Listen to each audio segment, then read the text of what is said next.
ఈవీఎంల స్థానంలో బ్యాలెట్ పేపర్లతోనే ఎన్నికలు జరిగేలా ఆదేశాలు ఇవ్వాలి అని కేఏ పాల్ వేసిన పిటిషన్ని సుప్రీంకోర్టు కొట్టేసింది.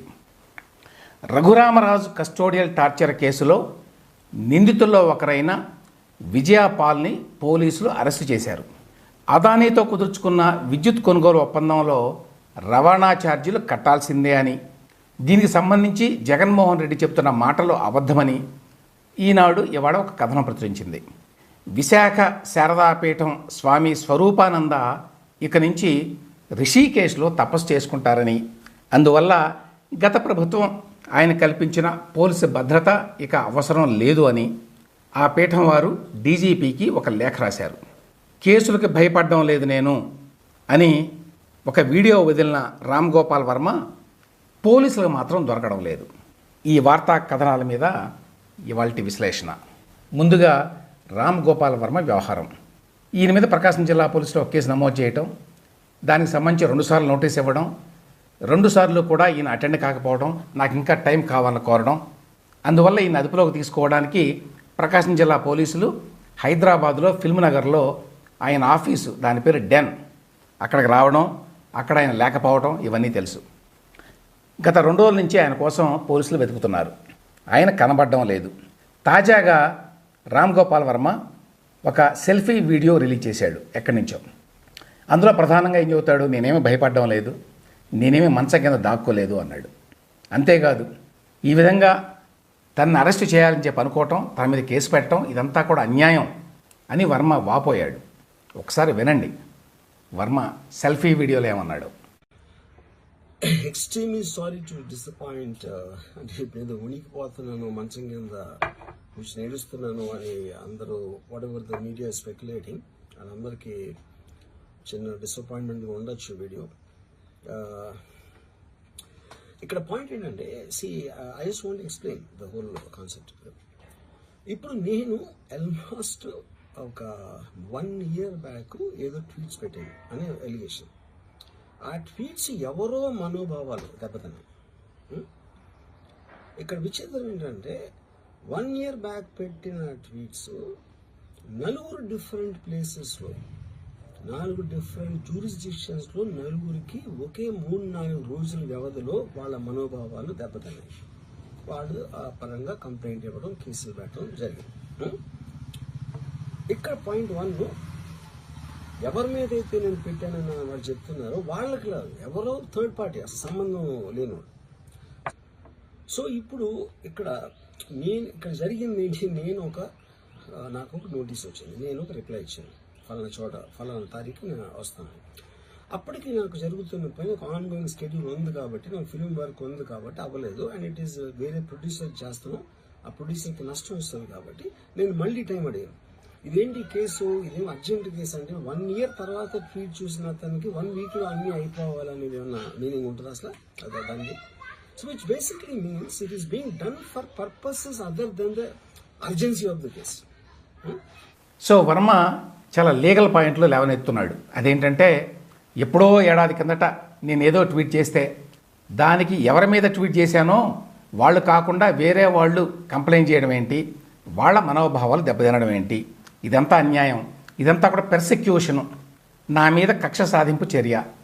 ఇటీవల కాలంలో ప్రపంచం అంతా ఈ విధంగా జరుగుతున్నాయట. వర్మగారికి ఇప్పుడే తెలిసిందనమాట. 2019 నుంచి 24 మధ్యకాలంలో జగన్మోహన్ రెడ్డి ఈ విధంగా మొత్తం ప్రభుత్వ వ్యవస్థని వెపనైజ్ చేస్తే, ఆయన మాటల్లో వెపనైజ్ చేస్తే అప్పుడు ఈ విషయం అర్థం కాలేదు వర్మకి. అప్పుడు వెపనైజ్ చేసినట్టుగా అనిపించలేదన్నమాట ఆయనకి. అప్పుడు జగన్ ఈ విధంగా తన ప్రత్యర్థుల మీద కక్ష తీర్చుకుంటున్నాడు అని చెప్పి వర్మకు అనిపించాల. ఇప్పుడు అనిపిస్తోంది.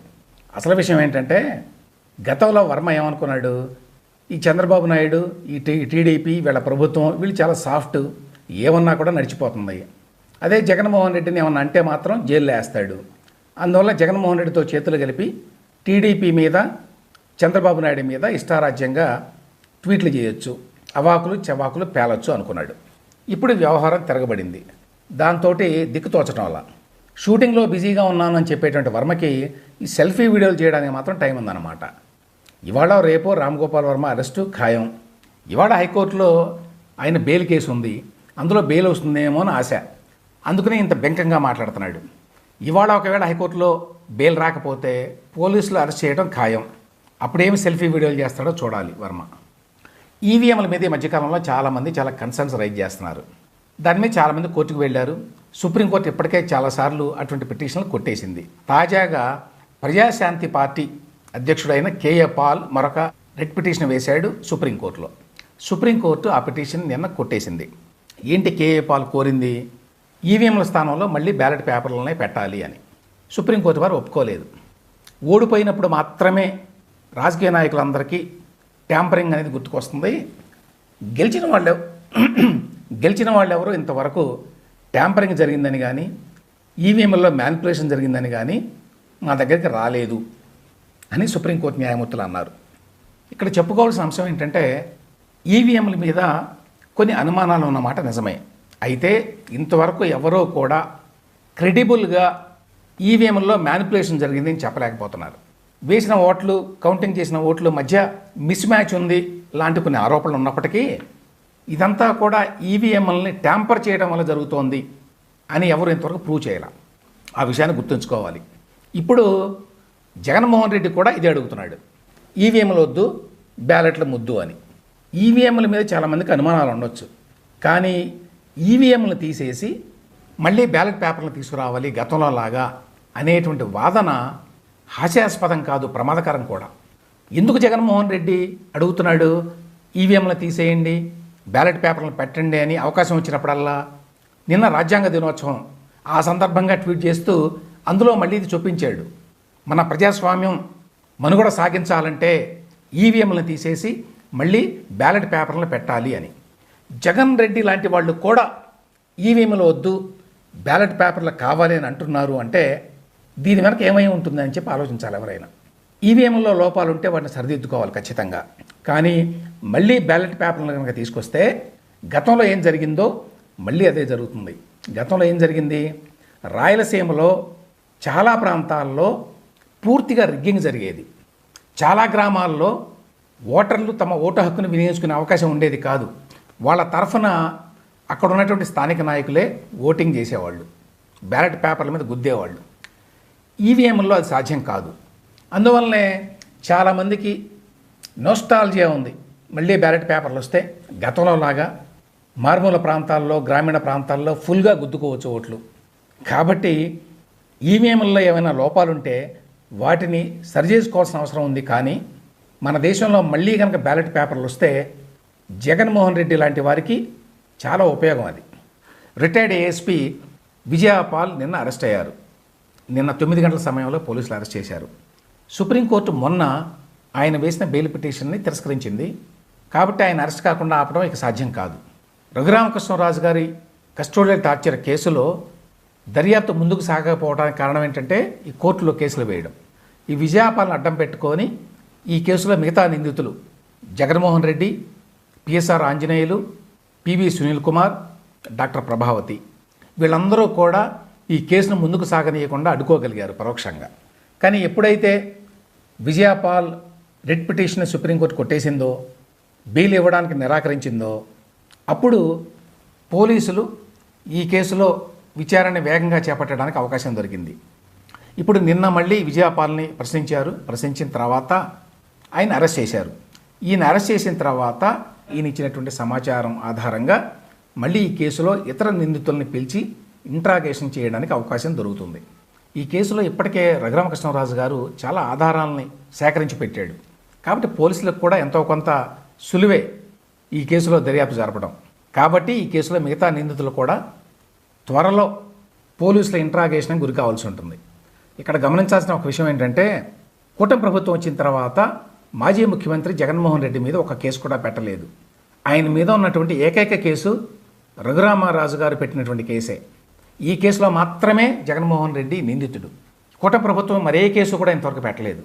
కాబట్టి ఈ మొదటి కేసులో పోలీసులు ఏ విధంగా వ్యవహరిస్తారు, ఏ విధంగా జగన్మోహన్ రెడ్డి పాత్ర కూడా వాళ్ళు విచారిస్తారు అనేది చూడాలి.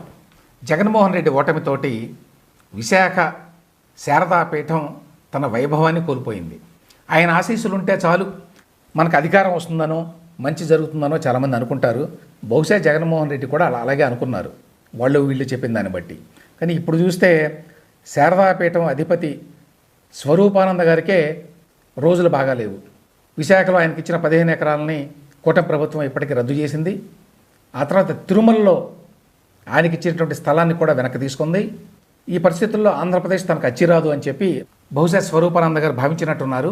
అందువల్ల నేను ఇంకా విశాఖలో ఉండను, రిషికేశ్లోనే ఉంటాను, అక్కడే తపస్సు చేసుకుంటాను అని చెప్తున్నారు. ఈ మేరకి ఆశ్రమం వారు ఏపీ డీజీపీకి ఒక లేఖ రాశారు. ఎందుకు రాశారు అంటే, గతంలో జగన్మోహన్ రెడ్డి ప్రభుత్వం స్వరూపానందకి వై కేటగిరీ సెక్యూరిటీ కల్పించింది. అంటే 60 మందికి పైగా పోలీసులు ఉంటారు ఆయన ఎక్కడికి వెళ్ళినా కూడా. కూటమి ప్రభుత్వం వచ్చిన తర్వాత దాన్ని తగ్గించి ఎక్స్ కేటగిరీకి మార్చారు. ఇప్పుడు కూడా ఉంటారు 2-3 ఆయన వెంట. ఇప్పుడు ఆ 2-3 కూడా నాకు వద్దు, ఎందుకంటే నేను విశాఖపట్నంలో ఉండటం లేదు, నేను రిషికేశ్కి వెళ్ళి అక్కడ తపస్సు చేసుకోబోతున్నాను అని ఈ లేఖలో స్వరూపానంద తరఫున ఆశ్రమం వారు రాశారు. అయినా కూడా స్వరూపానంద గారికి పోలీస్ సెక్యూరిటీ ఎందుకు అనేది అర్థం కాని విషయం. అదానీ దగ్గర నుంచి విద్యుత్ కొనుగోలుకు సంబంధించి జరుగుతున్న వివాదంలో ఒక మెయిన్ ఇష్యూ ఏంటంటే, చాలా ఎక్కువ రేటుకు పెట్టి కొన్నారు అని జగన్మోహన్ రెడ్డి గారు ఈ ఒప్పందం చేసుకున్నారు అని, అందుకోసమే 1750 కోట్ల రూపాయలు లంచం ఇచ్చారు అని. అయితే జగన్మోహన్ రెడ్డి ఏమంటున్నారు, ఎక్కువ రేటు కాదు ఇది చాలా తక్కువ రేటు, అందరూ ఆరోపిస్తున్నట్టుగా ఐఎస్టీఎస్ ఛార్జీలు ఉండవు దీనికి, కాబట్టి ₹2.49 యూనిట్ అంటే చాలా తక్కువ అనేది ఆయన వాదన. అయితే ఇవాళ ఈనాడు తాజాగా ఇచ్చినటువంటి కథనం ప్రకారం ఏంటంటే, ఐఎస్టీఎస్ ఛార్జీలు కట్టాల్సిందే అంటున్నారు. ఐఎస్టీఎస్ ఛార్జీలు అంటే ఏదో 5 పైసలు 10 పైసలు కాదండి, చాలా భారీగా ఉంటుంది. ఐఎస్టీఎస్ ఛార్జీలు ప్రతి యూనిట్కి కూడా ₹2.21 పడతాయి. యూనిట్కి సెకీతో చేసుకున్న ఒప్పందం, అంటే అదానీ సప్లై చేసేటువంటి విద్యుత్తుకి చేసుకున్న ఒప్పందం ప్రకారం ₹2.49.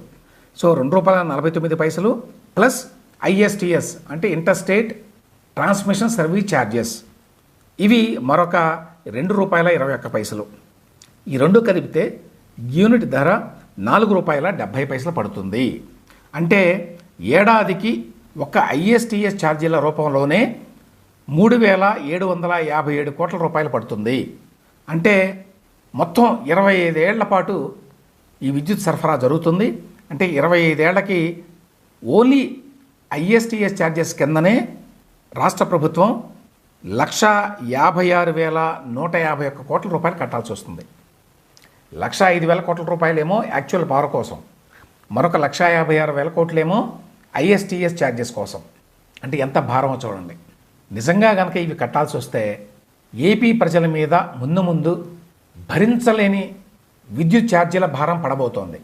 కాబట్టి ఇదేదో అదానీ జగన్ మధ్య వ్యవహారం, అదానీ మీద ఎవరో అమెరికాలో కేసు పెట్టుకున్నారు, దాని మీద జగన్మోహన్ రెడ్డి గారు ఏదో ఖండిస్తున్నారు అని కాదు.